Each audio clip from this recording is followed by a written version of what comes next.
राष्ट्रको शान हाम्रो किसान। नमस्कार, कृषि बहसमा स्वागत छ। म सीता धमला।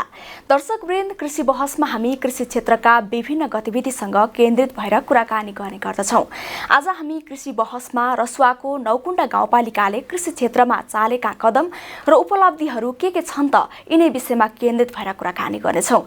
यसै विषयमा कुराकानी गर्नको लागि आज हामीसँग कृषि बहसमा नौकुण्डा गाउँपालिकाको उपाध्यक्ष सृजना लामा हुनुहुन्छ।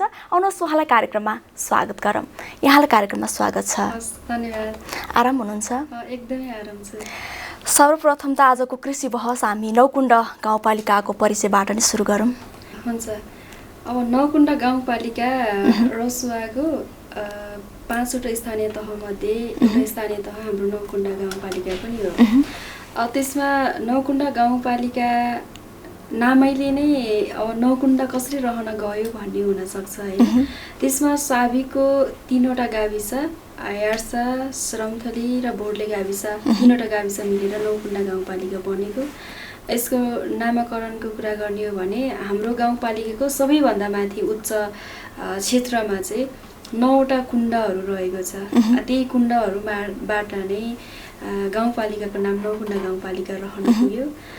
धेरै कृषि, पर्यटन लगायतका अन्य विभिन्न क्षेत्रको चाहिँ धेरै सम्भावना बोकेको गाउँपालिका, जुन विगतको कुरा गर्दाखेरि चाहिँ अलिकति दुर्गम क्षेत्र हो भनेर सबैजनाले चाहिँ त्यसलाई चाहिँ परिभाषित गरिराखेको अथवा चिनाइराखेको अवस्थामा अहिले चाहिँ नौकुण्डा गाउँपालिका त्यो अवस्थामा छैन। यसरी नै म जो सब अलि हिमाली भेगमा पर्छ होइन नौकुण्डा गाउँपालिका रसुवा भनेपछि। नौकुण्डा गाउँपालिकाको जस्तै तल्लो एरियामा 700 मिटर हाइटदेखि जुन 5000 मिटर हाइटसम्म चाहिँ नौकुण्डा गाउँपालिकाको त्यस्तो छ।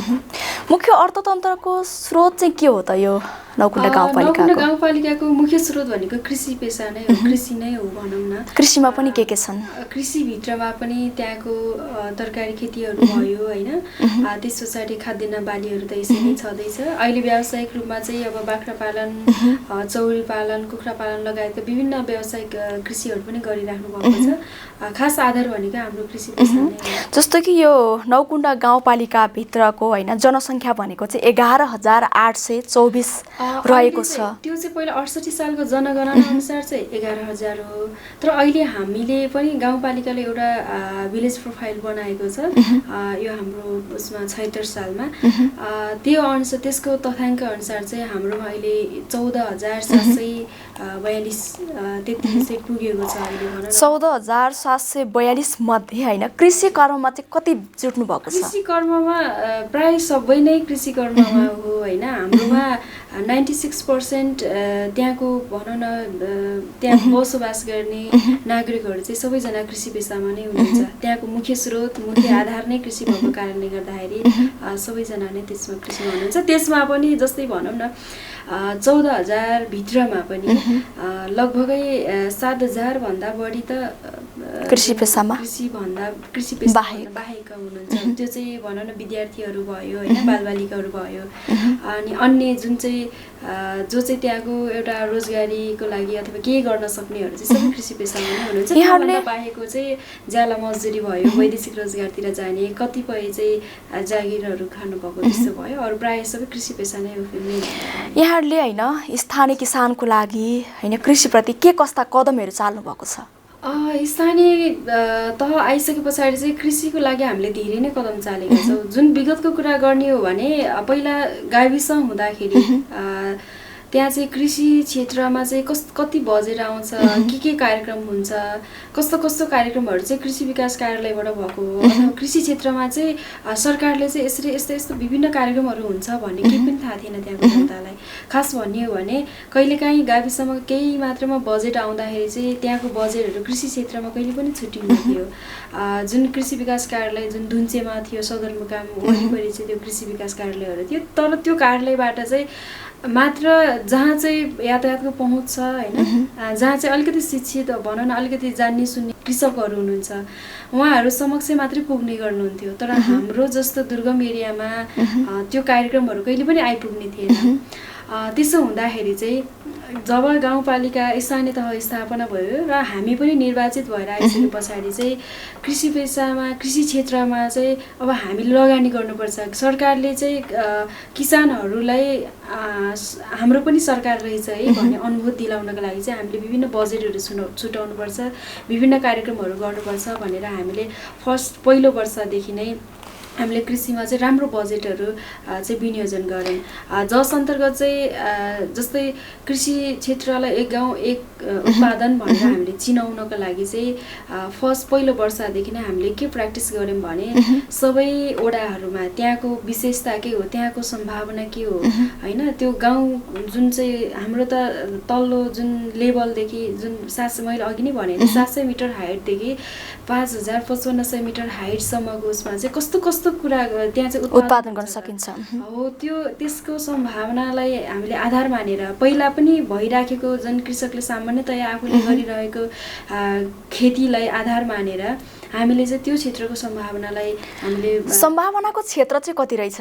सम्भावना त एकदमै धेरै। जस्तै हाम्रो त्यहाँको जग्गा जमिनको कुरा गर्ने हो भने पनि जुन 30% भन्दा बढी चाहिँ कृषियोग्य भूमिहरू छन् होइन। त्यो कृषियोग्य भूमिमा चाहिँ हामीले जस्तै कसरी गऱ्यौँ भने जुन प्रत्येक वडालाई एउटा एउटा पहिचानबाट चाहिँ हामीले चिनाउनुपर्छ भनेर पकेट क्षेत्रहरू विस्तार गऱ्यौँ।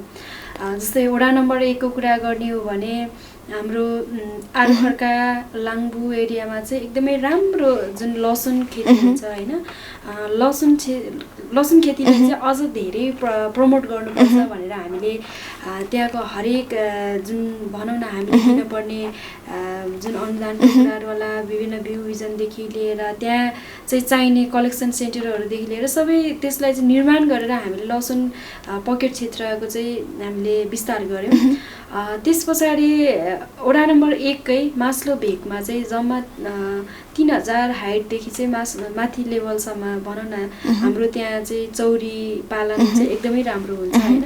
अनि चौरीको पनि उत्पादन अहिले दुध भयो, दुधबाट चाहिँ बन्ने परिकारहरू जस्तै दुर्खा भयो, छुर्पी भयो, घिउ भयो होइन, लगायतका अहिले चिज पनि हामीले उत्पादन त्यसलाई प्रशोधन गराउनको लागि हामी त्यसको प्रयासमा छौँ। त्यो पनि अहिले हामीले गाउँपालिकाको सपोर्टमा भइरहेको छ। यहाँले यो चौरी पालन गर्ने किसानहरू होइन, दुध उत्पादन किसानहरूको लागि चाहिँ अनुदान बापत यहाँले के दिनुभएको छ, कार्यक्रमहरू के ल्याउनु भएको छ अनुदानको लागि? सङ्घीय सरकार, प्रदेश सरकार र स्थानीय तह यो सबै क्षेत्रमा चाहिँ हिमाली भेगमा रहेको चाहिँ केमा सम्भावना छ भन्दा चौरी पालनमा चाहिँ अलिक प्रबल सम्भावना कुन गाउँपालिकामा छ भन्दा हाम्रो नौकुण्डा गाउँपालिका पनि एक पर्ने हुँदाखेरि त्यसमा सङ्घीय सरकारबाट पनि केही सशर्त अनुदानहरू आएको थियो र गाउँपालिकाले पनि त्यसमा गर्नुपर्ने सपोर्टहरू गरिराखेको थियो र गाउँपालिकाको जुन कृषि जुन पशु विकास शाखाबाट चाहिँ कार्यान्वयन हुने गरी जुन सङ्घीय सरकारबाट आएको जुन भनौँ न सशर्त अनुदान हामीले त्यहाँकै किसानहरूको लागि त्यहाँको के गर्न सकिन्छ भनेर भन्दाखेरि चाहिँ हाम्रो वडा नम्बर 1 र वडा नम्बर 2 मा रहेका किसानहरूले जम्मा त्यहाँ लगभगै 23-24 वटा गोठ छ। एउटै गोठमा पनि 50-60 वटासम्म चौरीहरू पालन गर्नुहुन्छ होइन। त्यो चौरीबाट चाहिँ हामीले अहिले गोसाइकुण्ड गाउँपालिकाको धुम्चे भन्दा अलिकति माथि पाङ्ले खर्का भन्ने ठाउँमा चिज प्रशोधन केन्द्र भनेर छ होइन, पहिला नै सञ्चालन भएको। त्यो चिज फ्याक्ट्री जसरी हाम्रो गाउँपालिकाको किसानहरू मार्फत चाहिँ सञ्चालन भइराखेको थियो, अब हाम्रो गाउँपालिकामा सञ्चालन गर्नुपर्छ भनेर हामीले त्यसलाई विभिन्न मेसिन उपकरणहरू भनौँ न त्यसलाई प्रशोधन गराउन के चाहिन्छ त्यो सबै उपकरणहरू हामीले खरिद गर्नेदेखि लिएर त्यहाँको चौरीहरूको बिमा गर्ने, त्यहाँको चौरीहरूको चाहिँ विभिन्न रोग व्याधिहरू पनि लाग्न सक्छ होइन, त्यसको औषधि उपचारदेखि लिएर हरेक भनौँ न त्यहाँको गोठ व्यवस्थापन गर्नको लागि हामीले चाहिँ केही बजेटहरू विनियोजन गरेर त्यो यो आर्थिक वर्षको लागि यहाँले कृषि क्षेत्रको लागि कति बजेट विनियोजन गर्नुभएको छ? यो आर्थिक वर्षकोमा त अब हामीले कृषि क्षेत्रको लागि राम्रै बजेट विनियोजन गरेका छौँ। हामीले पशुको लागि भनेर छुट्टै पशु विकास शाखामा छुट्टै र कृषि विकास शाखाबाट छुट्टै र त्यसमा पनि अझ विशेष गरी हाम्रो जुन आर्थिक विकास क्षेत्रमा चाहिँ त्यही कृषि तथा पशु नै परेको हुँदाखेरि चाहिँ त्यसको लागि हामीले वडा तहमा जुन चाहिँ भनौँ न टोलमा चाहिँ टोल भेला गर्दाखेरिदेखि नै त्यहाँबाट नै आउनुपर्छ भनेर केही पर्सेन्टका आधारहरू हामीले बजेट सीमा निर्धारण गर्दाखेरि पनि आर्थिक विकासलाई यसरी छुट्याउनुपर्छ है भनेर गर्दाखेरि अहिले राम्रो नै बजेट छुटिएको छ। र मैले कति छ बजेट चाहिँ कृषि र पशुको लागि? अहिले जुन हाम्रै गाउँपालिकाकै वित्तीय सामान्यीकरण अन्तर्गत चाहिँ हामीले दिएको बजेटमा लगभग 60 लाखभन्दा बढी छ। अन्य जस्तै प्रदेश सरकारबाट आउने अनि त्यसपछि सङ्घीय सरकारबाट आउने सशक्त अनुदानहरू त त्यसमा प्लस नै भयो। भनेपछि एक आर्थिक वर्षको लागि यहाँले 60 लाख बजेट विनियोजन गर्नुभएको छ हैन? पहिला चाहिँ यस्तो थियो। अब अहिलेको यो वर्षको आर्थिक वर्ष यो अहिलेको आर्थिक वर्षमा चाहिँ त्यति भयो। पहिलाको आर्थिक वर्षहरूमा चाहिँ हामीले अब कृषि क्षेत्र एकदमै पछाडि परेको कारणले गर्दा त्यसलाई अगाडि बढाउनै पर्छ भनेर हामीले चाहिँ 1 करोडभन्दा बढी पनि एउटा कृषिको लागि मात्रै छुट्टै अनि त्यसपछि 1 करोडभन्दा बढी भयो र पशुको लागि पनि 60 लाखभन्दा बढी चाहिँ त्यस छुट्टा छुट्टै गर्दाखेरि चाहिँ अब दुईटा गर्दा 160 भन्दा पनि बढी चाहिँ हामीले बजेट विनियोजन गरेका थियौँ। त्यसमा पहिलाको र अहिलेको यदि तुलना गरियो भने कृषि क्षेत्रमा एकदमै धेरै बढी फड्को मारिसकेको अवस्था छ। मैले अघि कुरा जोड्दै थिएँ पकेट क्षेत्रको हैन, त्यो पकेट क्षेत्रको कुरा जोड्दाखेरि चाहिँ अहिले हाम्रो वडा नम्बर 2 लाई आलुको पकेट क्षेत्रको रूपमा हामीले विस्तार गरेका छौँ। त्यहाँको आलु एकदमै राम्रो उत्पादन हुन्छ। त्यो चाहिँ अहिले रसुवा नुवाकोट लगायतका काठमाडौँको कालीमाटी बजारसम्म पनि हाम्रो आलुहरू चाहिँ आइपुग्ने गर्छन् हैन। एक सिजनमा कति आलु उत्पादन हुन्छ? त्यहाँ त धेरै नै उत्पादन हुन्छ किनभने 100 टन भन्दा पनि बढी आलु चाहिँ उत्पादन भएर त्यहाँ अहिले त्यहाँको बजार पनि दार्न सकिरहेको छैन। त्यहाँको आलु भनौँ न त्यहाँ चाहिँ हाम्रो विशेष गरी बर्खे आलु हुन्छ मास्लो लेभलमा हैन, अनि हिउँदमा चाहिँ तल्लो भेगमा हुने भयो भने अब हिउँदको आलुमा चाहिँ त्यति खासै त्यति धेरै छैन, तर मास्लो भेगमा बर्खे आलुले चाहिँ एकदमै राम्रो बजार पनि लिन्छ र उत्पादन पनि एकदमै राम्रो हुन्छ। र त्यहाँको आलु भनेको एकदम अर्ग्यानिक हो। त्यहाँ कुनै रासायनिक मलहरू प्रयोग गरेर गर्नु हुँदैन, सबै प्राङ्गारिक मल प्रयोग गरेर एकदमै अर्ग्यानिक आलु चाहिँ उत्पादन हुन्छ। जस्तो कि किसानहरू कृषि पेसाप्रति लागि पर्नु भएको छ हैन। नौकुण्डा गाउँपालिका भनेपछि अलिकति हिमाली भेगको नजिक पनि पर्छ, अलिकति दुर्गम पनि मानिन्छ। अहिले पछिल्लो समय त केही फड्को पनि मारेको छ। बजारीकरणको लागि कतिको समस्या छ, कतिको अभाव खेपेका छन् किसानले? बजारको लागि चाहिँ अब पहिलाको कुरा गर्ने हो भने यातायातको पहुँच थिएन, अनि अर्को कुरा फेरि बजारमा कसरी लाने भन्ने त्यसको भनौँ व्यावसायिक रूपमा पनि लाग्नु भएको थिएन। त्यसो हुँदाखेरि बजारको समस्या केही मात्रामा थियो, नभएको होइन। उत्पादन चाहिँ गर्न सक्नु पर्यो। उत्पादन गरिसके पछाडि अहिले यातायातको पहुँच पनि उत्तिकै राम्रो छ हैन। बर्खाको बेलामा अलिकति पक्की सडकहरू पक्की बाटोहरू नबनेको कारणले गर्दा त्यहाँ केही समस्या हुनु एउटा स्वाभाविक नै हो। त्यो अलिकति फरक बाटो रह्यो। तर हिउँदको समयमा अथवा अन्य विभिन्न समयमा पनि त्यहाँ एउटा बाटोहरू चाहिँ राम्रो भएको कारणले गर्दा त्यहाँ उत्पादन भएको चिज चाहिँ बजारसम्म लानलाई कुनै पनि समस्या छैन। र अर्को कुरा फेरि हामीले गाउँपालिकाले चाहिँ सबै ठाउँमा जुन चाहिँ बजार क्षेत्र छ जहाँ चाहिँ अलिकति जनसङ्ख्याको चाप छ त्यो क्षेत्रमा चाहिँ त्यो उत्पादन गरेको चिजलाई एक ठाउँमा कलेक्सन गर्नुपर्छ भनेर हामीले कलेक्सन सेन्टरहरू निर्माण गरेका छौँ, अनि चिस्यान केन्द्रहरू निर्माण गरेका छौँ। जुन चाहिँ तरकारीहरू हामीले अहिले उत्पादन गरेपछि त्यसलाई कलेक्सन गर्ने ठाउँमा चाहिँ नबिग्रियोस्, चाँडै नबिग्रियोस् भनेर हामीले चिस्यान केन्द्रहरू पनि हामीले गाउँपालिकाले अनुदान स्वरूप त्यो त्यहाँको गाउँपालिकाभित्र नै सञ्चालन गर्नुभएको छ। गाउँपालिकाभित्र नै सञ्चालनमा छ, त्यो एकदमै राम्रोसँग सञ्चालन भइराखेको छ। अहिले नौकुण्डा गाउँपालिकाको तरकारीले जुन चाहिँ रसुवा जिल्लाको बजारहरू कालिका स्थान जिपसी बजार अझ माथि धुन्चे रसुवागढीसम्म त्यहाँको दुधहरू त्यहाँसम्म पुग्छ, त्यहाँको तरकारीहरू त्यहाँसम्म पुग्छ हैन। सबै उत्पादनहरू र नुवाकोटको पनि जुन बेत्रावती तिर्सुली बजार बट्टार बजार लगायतका काठमाडौँसम्म पनि आउने गर्छन् त्यहाँको। जस्तो कि कृषिमा लागि परेका किसानहरूको हैन कृषिबाट जीवनस्तर उकास्न चाहिँ कतिको सहज भएको छ? त्यो त जसले चाहिँ व्यावसायिक रूपमा गर्छु भनेर लाग्नु भएको छ हैन उहाँहरूको पक्कै पनि त्यसैले नै आफ्नो जीविकोपार्जन भइराखेको अवस्था छ। योभन्दा अगाडि चाहिँ हामीले के कस्तो भयो भने किसानहरू चाहिँ प्रायः जसो निर्वाहमुखी किसानहरू बढी भयो। जतिसुकै कृषि पेसामा लाग्नु भएको छ उहाँहरूले चाहिँ सामान्यतया पहिला हिजो जस्तो चलेको थियो मकै लगाउने, कोदो लगाउने, धान धान लगाउने त्यस्तो मात्रै थियो। त्यो चाहिँ आफू खानलाई मात्रै हुन्थ्यो, निर्वाहमुखी भयो भने। अहिले पछिल्लो अवस्थामा चाहिँ धेरैजना किसानहरू, धेरैजना युवाहरू चाहिँ अब कृषि पेसालाई नै हाम्रो एउटा जुन चाहिँ आय आर्जनको आम्दानीको स्रोत बनाउनुपर्छ भनेर व्यावसायिक रूपमा लाग्नु भएको कारणले गर्दा अहिले एकदमै राम्रो पनि छ र जसले एकदम व्यवस्थित रूपमा व्यावसायिक हिसाबले गर्नुभएको छ त्यसको सम्भावना अझै झन् प्रबल छ। अब होइन यतिकै ठिक छ भनेर बसिराख्नु भएकोलाई त त्यसमा त्यस्तो खास जस्तो कि कृषि क्षेत्रको सम्भावना सँगसँगै त्यहाँका चुनौतीहरू चाहिँ के छन् त विशेष?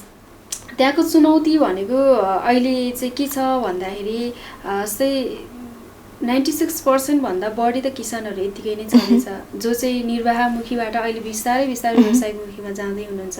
तर सबैजना किसानहरूलाई चाहिँ अझै पनि जुन त्यहाँको सम्भावना यो छ यसलाई चाहिँ हामीले व्यावसायिक रूपमा लानुपर्छ भन्ने जस्तो अलिकति सबैमा चेतना भइसकेको छैन। हिजोकै परम्परागत खेती प्रणालीलाई नै अपनाइराख्नु भएको छ। अब आधुनिक खेती प्रणाली अहिलेको भनौँ न आधुनिक जमानामा चाहिँ विभिन्न कृषि यन्त्रको कुराहरू होइन, यन्त्रीकरणको कुराहरू अहिले चाहिँ जुन चाहिँ अलिकति भनौँ न त्यसलाई चाहिँ उन्नत जातका गाई भैँसी बिउ बिजनहरू होइन त्यस्तोहरू चाहिँ प्रयोग गरेर त्यसलाई चाहिँ बढीभन्दा बढी उत्पादन कसरी दिलाउने र त्यसलाई पनि अझ अर्ग्यानिक कसरी उत्पादन गराउने भन्ने सवालमा चाहिँ उहाँहरू अझै पनि सबैजना चेतनशील भइसक्नु भएको छैन। त्यो विषयमा चाहिँ गाउँपालिकाले हाम्रो प्राविधिकहरू मार्फत अथवा हामी जो जति चाहिँ कृषि क्षेत्रमा लागेको छ उहाँहरूले चाहिँ एकअर्काको जुन कुराहरू सेयरिङ गर्ने त्यस्तो गर्दाखेरि चाहिँ केही मात्रामा आकर्षित हुनुभएको छ राम्रैसँग होइन। त्यो चाहिँ हाम्रो एउटा चुनौती छ। र अर्को कुरा चाहिँ के हो भन्दाखेरि चाहिँ जस्तै गाउँपालिका हामी स्थानीय तह छौँ, जस्तै त्यहाँको कुन माटोको पिएच कति हो, कुन माटोमा चाहिँ कस्तो खालको उत्पादन हुन्छ भन्ने कुरा चाहिँ अहिले पनि निर्क्युल गर्न सकेको छैन। त्यो चाहिँ एउटा चुनौतीको रूपमा छ। अब त्यसलाई चाहिँ अब हामी गाउँपालिकाले अहिले माटो परीक्षण जुन ल्याब चाहिँ परीक्षणको लागि चाहिँ ल्याबहरू हामीले गाउँपालिकामा स्थापना गरेका छौँ। अहिले पछिल्लो अवस्थामा चाहिँ भने त्यो माटोमा चाहिँ कस्तो खालको बिरुवाहरू अथवा कस्तो खालको उत्पादनहरू चाहिँ हामीले लगाउन सक्यो भने राम्रो हुन्छ, कुनले चाहिँ बढी उत्पादन दिन सक्छ भन्ने कुरा चाहिँ अहिले हामीले बिस्तारै त्यो ल्याबबाट परीक्षण गराएर गराउनु पऱ्यो। जस्तो कि यहाँले अघि भन्नुभयो चिज प्रशोधन केन्द्र खोल्नु भएको छ होइन, त्यसपछि लसुन पकेट क्षेत्र, अब त्यसको प्रतिफल चाहिँ कतिको पाइरहेको छ त? त्यसको अब लसुन हाम्रो जुन चाइना पहिला चाहिँ चाइनाबाट धेरै लसुनहरू आइराखेको थियो होइन। अब त्यो लसुनले चाहिँ हाम्रो के भयो भने त्यहाँको किसानहरूले त्यो लसुन बेचेर कुनै कतिपयले चाहिँ कलेक्सन सेन्टरमा जम्मा गर्नुहुन्छ, कतिपयले चाहिँ होइन म आफै नै बजारसम्म लान्छु भनेर उहाँहरू आफै नै बजारसम्म लगेर त्यहाँबाट चाहिँ उहाँले आफ्नो एउटा आम्दानीको स्रोत उहाँको घर खर्चदेखि लिएर भनौँ न त्यो चलाइराख्नु भएको छ। लसुनको कुरा गर्ने हो भने अब चिज फ्याक्ट्री चाहिँ हामीले भर्खरै स्टार्ट मात्रै गर्न खोजेको हो। त्यहाँ चाहिँ अहिले चाहिँ घिउ अनि दुर्खा र छुर्पी मात्रै त्यहाँ उत्पादन भइराखेको छ। त्यो चाहिँ काठमाडौँको बजार रेस्टुरेन्टहरूसम्म पनि आइपुगेको छ। त्यसले त राम्रो नै भइराखेको छ किनभने उहाँहरूको त्योभन्दा बाहेकको अर्को आधार नै छैन।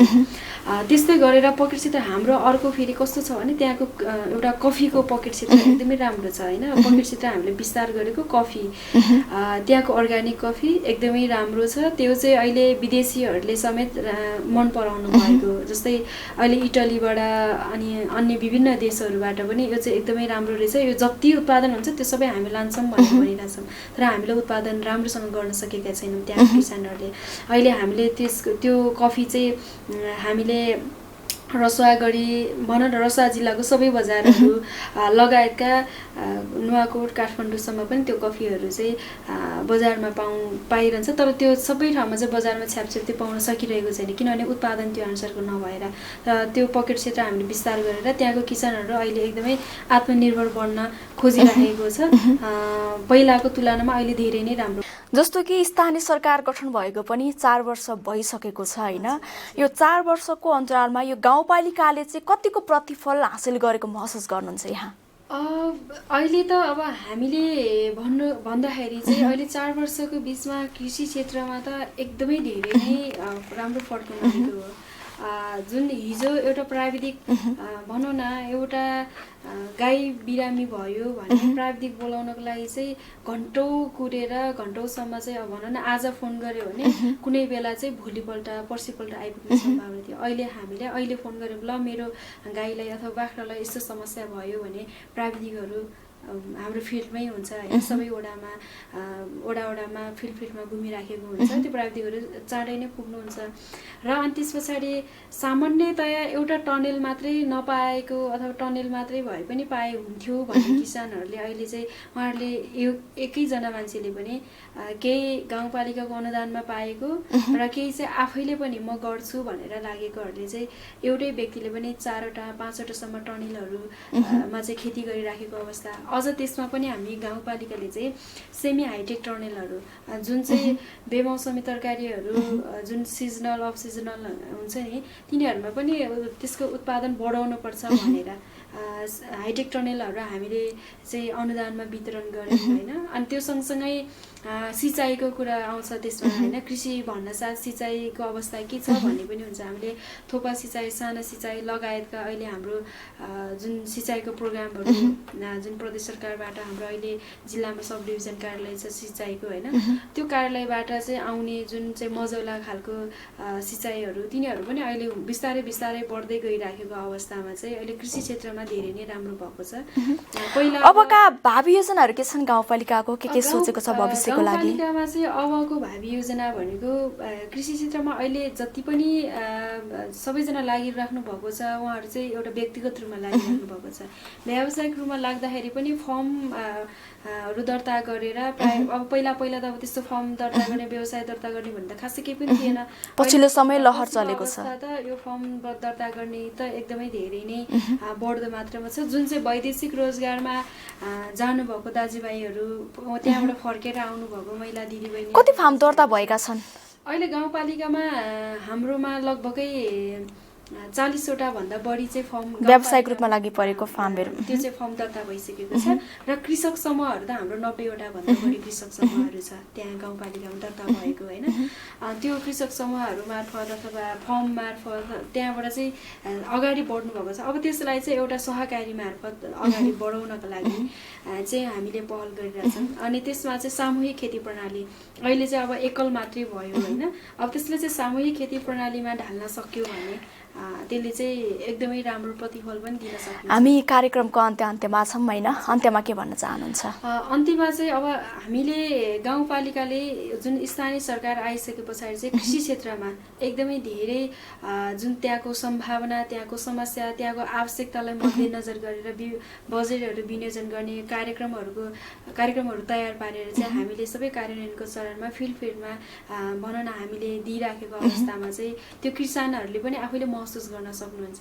सबै किसान समक्ष हामीले गर्न खोजेको गरेको कार्यक्रमहरू नपुगेको कहीँ कतै त्यस्तो छ भने हामी गाउँपालिकासँग सम्पर्क राख्ने कृषि विकास कार्यालयसँग सम्पर्क राख्ने गर्नुभयो भने त्यसले एकदमै हामीलाई पनि एउटा जुन चाहिँ सूचना पाइयो भने हामीलाई यो क्षेत्रमा चाहिँ यस्तो भारी छ भन्ने थाहा पाउँछौँ होइन। त्यसको लागि चाहिँ म किसानहरूलाई अनुरोध पनि गर्न चाहन्छु। र अर्को कुरा चाहिँ गाउँपालिकाले कृषि क्षेत्रमा चाहिँ धेरै नै कार्यक्रमहरू गरेको छ होइन। त्यसमा चाहिँ त्यसले हामीले गाउँपालिकाले लिएको इनिसिएसनलाई चाहिँ यो चाहिँ हाम्रै लागि गरेको हो है भनेर चाहिँ किसानहरूले आफै अपनत्व फिल गरिदिनु भयो भने उहाँहरूले चाहिँ त्यो अनुसारको चाहिँ यो हाम्रो लागि हो भनेर त्यसलाई सही सदुपयोग गरिदिनु भयो भने पक्कै पनि हामीले कृषि क्षेत्रमा गरेको लगानी खेर पनि जाने छैन र सरकारले लिएको नीति अनुसार नै काम बन्नेछ र हाम्रो लक्ष्य पनि पुरा हुनेछ। त्यसको लागि चाहिँ सबै किसान दाजुभाइहरूलाई हामीसँग समन्वय गरेर हातेमालो गरेर अगाडि बढ्नु हुनको लागि अनुरोध गर्न चाहन्छु। हवस् त, कार्यक्रमको लागि समय दिनुभयो, यहाँलाई धेरै धेरै धन्यवाद। हस्, धन्यवाद हजुरलाई पनि। दर्शकवृन्द, उहाँ हुनुहुन्थ्यो नौकुण्ड गाउँपालिकाको उपाध्यक्ष सृजना लामा। आजलाई कार्यक्रम कृषि बहस यति नै। अर्को दिन फरक विषयवस्तु र फरक विज्ञका साथ उपस्थित हुनेछु। अहिलेलाई बिदा दिनुहोस्। नमस्कार।